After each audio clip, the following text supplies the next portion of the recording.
ತಕ್ಷಣ ಜಾಮೀನು ಸಲ್ಲಿಸ್ಬೋದು. ಇಷ್ಟೆಲ್ಲ ಇದೆ ವೀಕ್ಷಕರೇ. ಒಂದು FIR ಆಗುತ್ತೆ.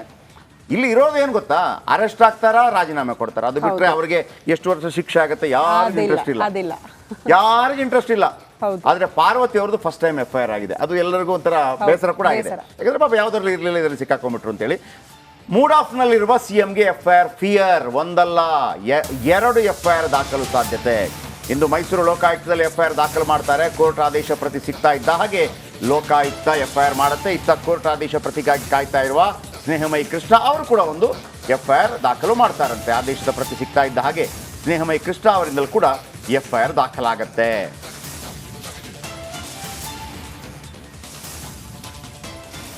ಅದೇ ಕೆಲವರಿಗೆ ಕನ್ಫ್ಯೂಷನ್, ಕೋರ್ಟ್ ಹೇಳಿದ್ಮೇಲೆ ಮತ್ತೆ ಇವ್ರು ಯಾಕೆ ಪ್ರತ್ಯೇಕವಾಗಿ ದೂರು ದಾಖಲು ಮಾಡ್ತಾರೆ, FIR ದಾಖಲು ಮಾಡ್ತಾರೆ ಅಂದ್ರೆ ಅವಕಾಶ ಇರುತ್ತೆ ಅಂತ. ಕೋರ್ಟ್ನ ಆದೇಶದಂತೆ ಒಂದು FIR ಆಗುತ್ತೆ, ಇನ್ನೊಬ್ರು ಯಾರೋ ಬಂದು ಖಾಸಗಿಯಾಗಿ ದೂರು ಕೊಟ್ಟರು ಕೂಡ ಮತ್ತೊಂದು FIR ದಾಖಲು ಮಾಡೋದಕ್ಕೆ ಅವಕಾಶ ಒಂದು ಇದೆ ಅಂತ. ಈಗ ಹೆಂಗಂತಂದ್ರೆ ನೀವು ಎಲೆಕ್ಷನ್ ಅಲ್ಲಿ ಏನ್ ಸಲ್ಲಿಸ್ತೀರಿ, ಉಮೇದುವಾರಿಕೆ ಸಲ್ಲಿಸ್ತೀರಿ. ಆಗ ಇನ್ನೊಬ್ಬ CM ಉಮೇದುವಾರಿಕೆ ಸಲ್ಲಿಸುವಾಗಲೂ ಕೂಡ ಇನ್ನೊಂದು ಉಮೇದುವಾರಿಕೆ ಸಲ್ಲಿಸಿರ್ತಾರೆ. 2-3 ಯಾವುದೋ ಒಂದು ಸಣ್ಣ ವಿಚಾರದಲ್ಲಿ ರಿಜೆಕ್ಟ್ ಆಗಿಬಿಡ್ಬೋದು. ಅದು ಆಯಾಯ ಟೈಮ್ಗೆ ಸಂದೇಶಕ್ಕೆ ಅನುಗುಣವಾಗಿ. ಇದು ಮುಖ್ಯಮಂತ್ರಿಗಳ ವಿರುದ್ಧ ಮಾಡ್ತಾ ಇರುವಂಥದ್ದು. ಯಾವುದಾದ್ರೂ ಒಂದು ಲೂಪ್ ಹೋಲ್ಸ್ ಅಲ್ಲಿ ಇದು ಹಿಂಗೆ ಮಾಡಕ್ ಬರಲ್ಲ ಅಂತ ಹೇಳುವಾಗ ಇನ್ನೊಂದು ರೆಡಿ ಇದೆ ಅಂತೇಳಿ. ಆದ್ರೆ ನನಗೆ ಆಶ್ಚರ್ಯ ಆಗೋದೇನು ಗೊತ್ತಾ, ಇದಕ್ಕೆಲ್ಲ ರಾಜಕೀಯ ಹಿನ್ನೆಲೆ ಇಲ್ಲದೆ ಇರತ್ತಾ. ನಂಬರ್ 1, ಈಗ ಪ್ರದೀಪ್ ಕುಮಾರ್ ಮಾಡ್ತಾ ಇದ್ದಾರೆ ಹೋರಾಟ, ಮಾಡಬೇಕು, ನಾನು ಇಲ್ಲ ಅಂತ ಹೇಳೋದಿಲ್ಲ. ಅಥವಾ TJ ಅಬ್ರಾಮ್ ಮಾಡ್ತಾ ಇದ್ದಾರೆ ಹೋರಾಟ, ಇಲ್ಲ ಅಂತ ಹೇಳ್ತಾ ಇಲ್ಲ. ಅಥವಾ ಸ್ನೇಹಮಯಿ ಕೃಷ್ಣ ಅವರು ಹೋರಾಟ ಮಾಡ್ತಾ ಇದ್ದಾರೆ. ಸ್ನೇಹಮಯಿ ಕೃಷ್ಣ ಏನು ಹೇಳಿದ್ರು, ನಾನು ಸುಪ್ರೀಂ ಕೋರ್ಟ್ ಕೂಡ ಹೋಗ್ತೇನೆ ಅಂತೇಳಿ. ಜೊತೆ ನಾಳೆ ಯಾರಿಗಾದ್ರೂ ಒಬ್ಬ ಸಾಮಾನ್ಯ ವ್ಯಕ್ತಿಗೆ ಸುಪ್ರೀಂ ಕೋರ್ಟ್ಗೆ ಹೋಗಬೇಕಾದ್ದು ಅಂತ ಹೇಳುವಾಗ ಧೈರ್ಯ ಇದೆಯಾ? ಯಾಕೆ ಧೈರ್ಯ ಇಲ್ಲ ಹೇಳಿ? ಯಾರು ಬೆನ್ನೆಲುವಾಗಿರಲ್ಲ, ಒಬ್ಬರೇ ಹೋರಾಟ ಮಾಡಕ್ ಕಷ್ಟ ಆಗುತ್ತೆ. ಕಷ್ಟ ಅಲ್ಲ, ಹೋರಾಟ ಮಾಡೋಣ. ಏನ್ ಬೇಕದಕ್ಕೆ? ಬಹಳ ಮುಖ್ಯವಾಗಿ ದುಡ್ಡು ಬೇಕು. ನನಗೂ ಅದೇ ಪ್ರಶ್ನೆ ಬಂದಿದ್ದು, ದುಡ್ಡು ಬೇಕು. ನನ್ನ ಪ್ರಶ್ನೆಗಳೇನು ಗೊತ್ತಾ, ಇವರೆಲ್ಲ ಹೋರಾಟ ಮಾಡ್ತಾರೆ, ನೇಮಕ ಮಾಡಬೇಕು. ಸುಪ್ರೀಂ ಕೋರ್ಟ್ ಅಡ್ವೊಕೇಟ್ ಅಂತಂದ್ರೆ ಯಾರು? ಈಗ ಮುಖ್ಯಮಂತ್ರಿ ಅಭಿಷೇಕ್ ಮನು ಸಿಂಗ್ನ ಕರ್ಸ್ಕೊಂಡ್ಬಂದ್ರು, ಅವ್ರದೇ ಕೋಟಿಗಟ್ಟಲೆ ಇದೆ ಅಂತ ಐತಿ, ಅದು ಅವ್ರದ್ದು, ಅವ್ರ ತಾಕತ್ ಮೇಲೆ. ಈಗ ಸುಪ್ರೀಂ ಕೋರ್ಟ್ನ ಯಾವುದೇ ಒಬ್ಬ ಯಾರು ವಕೀಲ ಇದು ಮಾಡಬೇಕು ಅಂತಂದ್ರೆ 1 ದಿವಸ 2 ದಿವಸ ಅಲ್ಲ, ನಿರಂತರವಾಗಿ.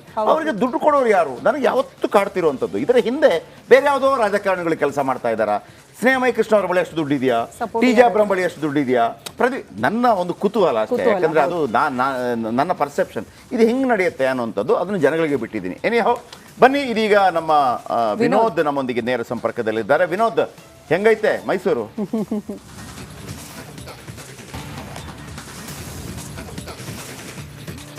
ಜಯಪ್ರಕಾಶ್, ಭಾಳ ಕೂಲಾಗಿದೆ ಮೈಸೂರು. ನಿಜಕ್ಕೂ ಕೂಡ ಏನೂ ಆಗೋದಿಲ್ಲ ಅಂತ ಅನ್ಕೊಂಡಿದ್ರು, ಅದೇ CM ಅವ್ರಿಗೆ ಡಬಲ್ ಶಾಕ್ ಆಗಿದೆ. ಈಗಾಗಲೇ ಹೈಕೋರ್ಟ್ ಅಲ್ಲೂ ಕೂಡ ವಿಚಾರಣೆಗೆ ಅನುಮತಿ ಕೊಟ್ಟಿದೆ. ಜನಪ್ರತಿನಿಧಿ ನ್ಯಾಯಾಲಯದಲ್ಲೂ ಕೂಡ ವಿಚಾರಣೆ ಮಾಡೋದಕ್ಕೂ ಕೂಡ.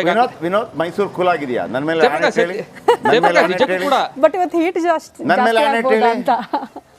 ಜಯಪ್ರಕಾಶ್, ನಿಜಕ್ಕೂ ಕೂಡ ಮೈಸೂರು ಸದ್ಯಕ್ಕಂತೂ ಕೂಲ್ ಆಗಿ ಜಯಪ್ರಕಾಶ್ ನಿಜಕ್ಕೂ ಕೂಡ ಮೈಸೂರು ಸದ್ಯಕ್ಕೆ ಕೂಲ್ ಆಗಿದೆ. ಒಂದು ರೀತಿಯಾದಂತಹ ಇಲ್ಲೂ ಕೂಡ FIR ಆಗಿಲ್ಲ. CM ಅವರು ನಾಳೆ ಬರ್ತಾ ಇದ್ದಾರೆ. ನಾಳೆ ಬಂದ ನಂತರದಲ್ಲಿ ಯಾವೆಲ್ಲ ಬದಲಾವಣೆಗಳಾಗುತ್ತೆ, ಜೊತೆಗೆ ಈ FIR ನಲ್ಲಿ ಯಾವೆಲ್ಲ ಅಂಶಗಳ ಉಲ್ಲೇಖ ಮಾಡ್ತಾರೆ, ಜೊತೆಗೆ ಒಂದು ರೀತಿಯಲ್ಲಿ ಬೂದಿ ಮುಚ್ಚಿದ ಕೆಂಡ ಅಂತ ಹೇಳಕ್ ಸದ್ಯಕ್ಕಿಲ್ಲ. ಆದರೆ ಒಂದಷ್ಟು ಕೂಲ್ ಅಂತೂ ಇದೆ. ಸಿದ್ದರಾಮಯ್ಯ ಯಾವುದೇ ರೀತಿ ತಪ್ಪು ಮಾಡಿಲ್ಲ, ಇದ್ರ ಹೊರಬರ್ತಾರೆ ಇರುವಂತಹ ಅವರ ಅಭಿಮಾನಿಗಳಂತ ಎಲ್ಲರೂ ಕೂಡ ವಾದ ಮಾಡ್ತಾ ಇರುವುದು. ಮತ್ತೊಂದು ಕಡೆಯಲ್ಲಿ ಸಿದ್ದರಾಮಯ್ಯ ಅವರಿಗೆ ಈ ಒಂದು ಪ್ರಕರಣದಲ್ಲಿ ಸಂಕಷ್ಟ ಕಟ್ಟಿಟ ಬುತ್ತಿ ಅನ್ನುವಂಥದ್ದು ಒಂದಷ್ಟು ಟಾಕ್ಗಳು ಈಗಾಗಲೇ ಶುರುವಾಗಿರುವಂಥದ್ದು. ಬಹುತೇಕ ಏನು ಇವತ್ತು ಮಧ್ಯಾಹ್ನದೊಳಗಡೆ ಇವತ್ತು FIR ಆಗುವಂತಹ ಸಾಧ್ಯತೆ ಇರುವಂಥದ್ದು.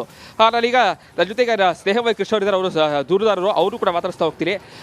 ಸರ್, ಈಗ FIR ಯಾವಾಗ ಆಗುತ್ತೆ ಸರ್? ಅಂತ ನಿಮಗೆ ದೂರು ಕೊಟ್ಟಿದ್ದಾರೆ ಹೇಗೆ ಸರ್ ಅಂತ? ಆದೇಶ ಪ್ರತಿ ನಿಮ್ಗೆ ಇನ್ನೂ ಸಿಕ್ಕಿಲ್ಲ. ಸೊ ಈ ಕೋರ್ಟಿಂದ ನಮಗೆ ಆದೇಶ ಪ್ರತಿ ಏನು ಸಿಕ್ಕಿದೆ, ಸೊ ಅದನ್ನೇ ತೊಗೊಂಡೋಗಿ ನಾನು ಇವತ್ತು FIR ದಾಖಲು ಮಾಡೋದಕ್ಕೆ ಅವ್ರಿಗೆ ಲೋಕಾಯುಕ್ತ SP ಮನವಿ ಮಾಡ್ಕೊಳ್ತಾ ಇದ್ದೀನಿ. ಅದೇ ಪ್ರತಿ ಕೊಟ್ಟಿದ್ದಾರೆ ಸರ್? ಈಗ ಇಲ್ಲ ಸರ್, ಅದೇ ಅಧಿಕೃತ ಪ್ರತಿ ಸಿಕ್ಕಿಲ್ಲ ಇನ್ನು. ಸೊ ಈ ಕೋರ್ಟಿಂದ ಏನು ಆದೇಶ ಇದೆ ಅದೇ ಸಾಕು. ಈ ಕೋರ್ಟಿಂದ ಬರೋಂಥ ದಾಖಲೆಗಳನ್ನು ಕೂಡ ಪರಿಗಣಿಸಬೇಕು ಅಂತೇಳಿ ಸೊ ನ್ಯಾಯಾಲಯದ ಆದೇಶನೇ ಇದೆ. ಈ ಒಂದು ಪ್ರಕರಣದಲ್ಲಿ ಭಾಳ ಕುತೂಹಲ ಇದೆ ಸರ್. ಯಾರು A1 ಆಗ್ತಾರೆ, A2 ಆಗ್ತಾರೆ ಅಲ್ಲೊಂದು ಸಾಕಷ್ಟು ಕುತೂಹಲ ಸರ್. ಮೊದಲನೇ ಆರೋಪಿ ಸಿದ್ದರಾಮಯ್ಯ ಅವರು ಆಗ್ತಾರೆ, 2ನೇ ಆರೋಪಿ ಶ್ರೀಮತಿ ಪಾರ್ವತಿ ಅವರು ಆಗ್ತಾರೆ, ಸೊ 3ನೇ ಆರೋಪಿ ಅವರು ಬಾಮೈದ ಮಲ್ಲಿಕಾರ್ಜುನ ಸ್ವಾಮಿ ಅವರು ಆಗ್ತಾರೆ, ಸೊ 4ನೇ ಆರೋಪಿ ದೇವರಾಜ್ ಅವರು ಆಗ್ತಾರೆ, ಇತರರು 5ನೇ ಆರೋಪಿಗಳು ಆಗ್ತಾರೆ. ಸರ್, ಕೋರ್ಟಿನ ಸೂಚನೆ ಇದೆ ಅಥವಾ ತನಿಖಾಧಿಕಾರಿಗೆ ಬಿಟ್ಟ ವಿಚಾರ ಅಲ್ಲ ಸರ್ ಇದು? ಯಾರು A1 A2 ಆಗಬೇಕು ಅನ್ನೋದು? ಇಲ್ಲ ಸರ್, ನಾವೇನು ಆರೋಪ ಮಾಡಿದ್ದೀವಿ, ಸೊ ನಾವು ಹೇಗೆ ಆರೋಪಿಗಳ 1ನೇ ಆರೋಪಿ 2ನೇ ಆರೋಪಿ ಅಂತ ಮಾಡಿದ್ದೀವಿ, ಸೊ ಅದೇ ಪ್ರಕಾರ ಅವ್ನು ಮಾಡಬೇಕಾಗುತ್ತೆ. ಸೊ ತನಿಖೆ ನಡೆದ ದೋಷಾರೋಪಣೆ ಪ್ರತಿ ಸಲ್ಲಿಸಬೇಕಾದ್ರೆ ಅವರ ಅಪರಾಧ ಕೃತ್ಯ ವ್ಯಾಪ್ತಿಗಳು ಪಟ್ಟು ಏನಾದರೂ ಅದು ಬದಲಾಯಿಸ್ಬೋದು. ಅದು ತನಿಖಾಧಿಕಾರಿ ವಿವೇಚನೆ ಪಡೆದು ಅದು ಈಗ ನಾವು ಪ್ರಾರಂಭದ ಏನು ದೂರಜಲ್ಲಿ ಸಲ್ಲಿಸಿದ್ದೀವಿ ನ್ಯಾಯಾಲಯದಲ್ಲಿ, ಸೊ ಆ ಪ್ರಕಾರ ಅವರು ಪ್ರಕರಣ ದಾಖಲೆ ಮಾಡಬೇಕಾಗುತ್ತೆ. ಸರ್, ನಂಬಿಕೆ ಇದೆ ಸರ್ ಲೋಕಾಯುಕ್ತ ತನಿಖೆಯಲ್ಲಿ ನಿಮಗೆ ನ್ಯಾಯ ಸಿಗುತ್ತೆ ಅಂತ? ಅದಲ್ಲಿ ನೀವು ಕೊಟ್ಟಿರುವಂಥ ದೂರಿಗೆ ನ್ಯಾಯ ಸಿಗುತ್ತೆ ಅಂತ? ಖಂಡಿತವಾಗಿಲ್ಲ ಸರ್. ಈ ಕಾರಣದಿಂದಲೇ ಇವತ್ತು ಅಥವಾ ನಾಳೆ ನಾವು ಮಾನ್ಯ ಉಚ್ಚ ನ್ಯಾಯಾಲಯಕ್ಕೆ ಅರ್ಜಿಯನ್ನು ಸಲ್ಲಿಸಿ ಈ ಪ್ರಕರಣ CBI ಕೊಡಿ ಅಂತೇಳಿ ನಾವು ಮನವಿ ಮಾಡ್ಕೊಳ್ತಾ ಇದ್ದೀವಿ. ಅಂದರೆ ತನಿಖೆ ಮೇಲೆ ನಂಬಿಕೆ ಇಲ್ವಾ ಅಥವಾ ಅಧಿಕಾರಿಗಳ ಮೇಲೆ ನಂಬಿಕೆ ಇಲ್ವಾ ಸರ್ ಅಂತ? ಸರ್, ಅಧಿಕಾರ ಮೇಲೆ ನಂಬಿಕೆ ಆದರೂ ಕೂಡ ಕಾಂಗ್ರೆಸ್ ಸರ್ಕಾರ ಅಧಿಕಾರ ಇರೋದ್ರಿಂದ, ಅಂದರೆ ಸಿದ್ದರಾಮಯ್ಯ ಅವರ ನೇತೃತ್ವದ ಸರ್ಕಾರ ಇರೋದ್ರಿಂದ ಅವರು ತಮ್ಮ ಪ್ರಭಾವನ ಬೀರ್ತಾರೆ. ಸೊ ಸತ್ಯನ ಎತ್ತಿಡೋದಕ್ಕೆ ಅವಕಾಶ ಕೊಡಲ್ಲ ಅನ್ನೋದು ಈಗಾಗಲೇ ಸಾಕಷ್ಟು ಸಾಬೀತಾಗಿದೆ. ಸೊ ಈ ನೆಲೆಯಲ್ಲಿ ಇದನ್ನೆಲ್ಲ ನಾವು ಮಾನ್ಯ ಉಚ್ಚ ನ್ಯಾಯಾಲಯ ಗಮನಕ್ಕೆ ತಂದು CBI ಕೊಡೋದಕ್ಕೆ ಮನವಿ ಮಾಡ್ಕೊಳ್ತೀವಿ. ನೀವು ಲೋಕಾಯುಕ್ತ ಕಚೇರಿಗೆ ಹೋಗ್ತೀರಾ ಸರ್? ಈಗ ಸರ್ ಇವತ್ತು ಅದೇ ಇವತ್ತು ಮಧ್ಯಾಹ್ನ ಅಷ್ಟೊತ್ತಿಗೆ ಹೋಗ್ತೀನಿ ಅಂತಲ್ಲ. ಪ್ರಕಾಶ್, ಇದಿಷ್ಟು ಅವ್ರು ಹೇಳ್ತಾ ಇರುವಂಥದ್ದು. ಇವತ್ತು ಮಧ್ಯಾಹ್ನದೊಳಗಡೆ ಒಂದು FIR ಆಗುವಂತಹ ಸಾಧ್ಯತೆ ಇದೆ ಅಂತೇಳಿ ಭಾಳ ಸಾಕಷ್ಟು ಅವರು ಸ್ಪಷ್ಟವಾಗಿ ಹೇಳ್ತಾ ಇದ್ದಾರೆ. ಜೊತೆಗೆ A1 ಆರೋಪಿ ಸಿದ್ದರಾಮಯ್ಯವರೇ ಆಗ್ತಾರೆ, A2 ಅವರ ಪತ್ನಿ ಆಗ್ತಾರೆ, ಸಿದ್ದರಾಮಯ್ಯವರ ಮಗ ಮತ್ತು ಜೊತೆಗೆ ಅವ್ರ ಬಾಬಾ ಎಲ್ಲರೂ ಕೂಡ ಆರೋಪಿಗಳ ಲಿಸ್ಟಲ್ಲಿ ಆಗ್ತಾರೆ. ಜೊತೆಗೆ ಲೋಕಾಯುಕ್ತ ಸಂಸ್ಥೆ ಮೇಲೆ ಒಂದಷ್ಟು ಅನುಮಾನಗಳನ್ನ ವ್ಯಕ್ತಪಡಿಸ್ತಾ ಇರುವಂಥದ್ದು. ಸೊ ಈಗ ಯಾಕೆಂದರೆ CM ಅವರ ಕೆಳಗೆ ಬರುವಂತಹ ಅಧಿಕಾರಿಗಳು CM ಅವರನ್ನ ಯಾವ ರೀತಿಯಾಗಿ ವಿಚಾರಣೆ ಮಾಡ್ತಾರೆ ಅನ್ನುವಂತಹ ಕುತೂಹಲ ಎಲ್ಲರಿಗೂ ಕೂಡ ಇದ್ದೇ ಇರುತ್ತೆ. ಸೊ ಹೀಗಾಗಿ ಅವರು ಬೇರೆ ಸಂಸ್ಥೆಗೆ ತನಿಖೆಗೆ ಕೊಡಬೇಕು ಅನ್ನುವಂತಹ ಮಾತುಗಳು ಹೇಳ್ತಾ ಇದ್ದಾರೆ. ಇದೆಲ್ಲವನ್ನು ಹೊರತಾಗಿ ಇವತ್ತು FIR ಆದ ಸಂದರ್ಭದಲ್ಲಿ ಪೊಲೀಸರಿಗೂ ಕೂಡ ಒಂದಷ್ಟು ಧರ್ಮ ಸಂಕಟ. ಯಾಕಂತಂದರೆ CM ಅವ್ರನ್ನ FIR ಆಗ್ತಿಗೆ ವಿಚಾರಣೆ ಕರಿಬೇಕು ಅಂತಿಲ್ಲ, ಒಂದಷ್ಟು ಅವರು ಸಿದ್ಧತೆಗಳನ್ನ ಮಾಡ್ಕೊಳ್ಬೇಕಾಗತ್ತೆ. ಮೊದಲಿಗೆ ಆ ಕಡತಗಳನ್ನ ಸೀಸ್ ಮಾಡಬೇಕಾಗತ್ತೆ. ಕಡತಗಳಲ್ಲಿ ಈಗಾಗಲೇ ಆದರೆ ಎದೆಗಾತ್ರ ಕೊಂಚ ತಪ್ಪಾಯಿತು. ಇದೇ ಇವತ್ತು ಆತನನ್ನ ಬಲಿ ಪಡೆದು ಬಿಟ್ಟಿದೆ.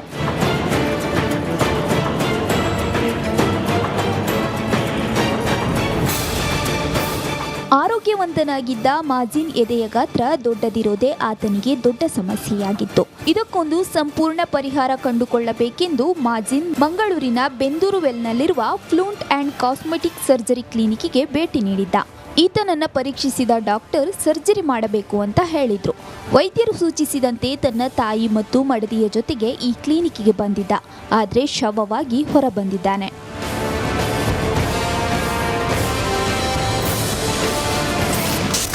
ವೈದ್ಯರ ನಿರ್ಲಕ್ಷ್ಯಕ್ಕೆ ಬಲಿಯಾದ್ನ ಮಾಜಿನ್. ಸರ್ಜರಿ ಮಾಡುವ ಮುನ್ನ ವೈದ್ಯರು ಅನಸ್ತೇಶಿಯಾ ಚುಚ್ಚುಮದ್ದು ನೀಡಿದ್ರು. ಬಳಿಕ ಮಾಜಿನ್ ಪ್ರಜ್ಞಾಹೀನ ಸ್ಥಿತಿಗೆ ತಲುಪಿದ್ದ. ಅರ್ಧ ಗಂಟೆಯಲ್ಲಿ ಮುಗಿಯಬೇಕಾದ ಸರ್ಜರಿ 4.5 ಗಂಟೆ ನಡೆದಿದೆ. ಆದರೆ ಸರ್ಜರಿ ಬಳಿಕವೂ ಮಾಜಿನಿಗೆ ಪ್ರಜ್ಞೆ ಬಂದಿಲ್ಲ. ಕೂಡಲೇ ವೈದ್ಯರು ಸ್ಥಳೀಯ ಆಸ್ಪತ್ರೆಗೆ ದಾಖಲಿಸಿದ್ರು. ಆದರೆ ಅಷ್ಟರಲ್ಲಾಗಲೇ ಮಾಜಿನ್ ಪ್ರಾಣ ಪಕ್ಷಿ ಹಾರಿ ಹೋಗಿತ್ತು.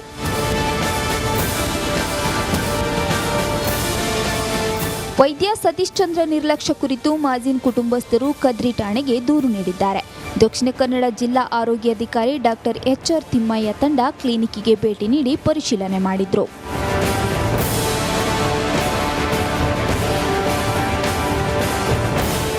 ಎಲ್ಲ ಹಂತದಲ್ಲೂ ಎಲ್ಲ ರೀತಿಯಿಂದಲೂ ನಾವು ಪರಿಶೀಲನೆ ಮಾಡಿದ್ದೀವಿ. ಈಗ ಪ್ರಾಥಮಿಕ ವರದಿಯನ್ನು ಮಾನ್ಯ ಜಿಲ್ಲಾಧಿಕಾರಿಗಳಿಗೆ ಸಲ್ಲಿಸ್ತಾ ಇದ್ದೀವಿ. ಇಲ್ಲಿಂದ ಹೋದ ನಂತರ ನಾನು ಒಂದು ತಜ್ಞರ ತಂಡವನ್ನು ರಚಿಸಿ ಕೂಲಂಕುಷವಾಗಿ ಸವಿವರವಾದ ಒಂದು ತನಿಖೆಯನ್ನು ಮಾಡಿ ಆ ನಂತರ ವರದಿಯನ್ನು ಸಲ್ಲಿಸಬೇಕಾದ. ಈಗ ಸದ್ಯಕ್ಕೆ ನಾನು ಒಂದು ಪ್ರಾಥಮಿಕ ವರದಿಯನ್ನು ಸಲ್ಲಿಸ್ತಾ ಇದ್ದೀನಿ ಈ ದಿನ. ಮಾಜಿನ್ ಸಾವಿನಿಂದ ಇಡೀ ಮನೆಯಲ್ಲಿ ಸ್ಮಶಾನ ಮೌನ ಆವರಿಸಿದೆ. ಕೆಲ ವರ್ಷದ ಹಿಂದೆ ದೊಡ್ಡ ಮಗನನ್ನು ಕಳೆದುಕೊಂಡ ಪೋಷಕರು ಈಗ ಮತ್ತೊಬ್ಬ ಮಗನನ್ನು ಕಳೆದುಕೊಂಡಿದ್ದಾರೆ. ಮಗನ ಸಾವಿಗೆ ನ್ಯಾಯ ದೊರಕಿಸಿಕೊಡುವಂತೆ ಪೊಲೀಸ್ ಠಾಣೆ ಮೆಟ್ಟಲೇರಿದ್ದಾರೆ.